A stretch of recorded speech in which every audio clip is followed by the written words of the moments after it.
જો આપણે આ બીજી વાર ઓસળિયા એકદમ ચોરીને જે પાણી કાઢ્યું છે એમાં આપણે આ અળસી નાખીએ જેથી અળસીનું જેલ બને।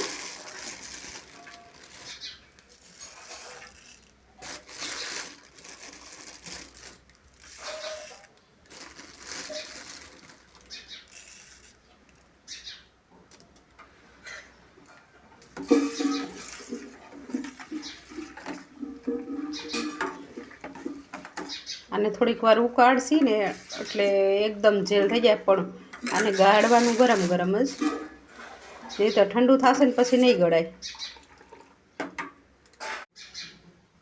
જો આપણે આ બીજી વાર ઓસળિયા એકદમ ચોરીને જે પાણી કાઢ્યું છે એમાં આપણે આ અળસી નાખીએ જેથી અળસીનું જેલ બને।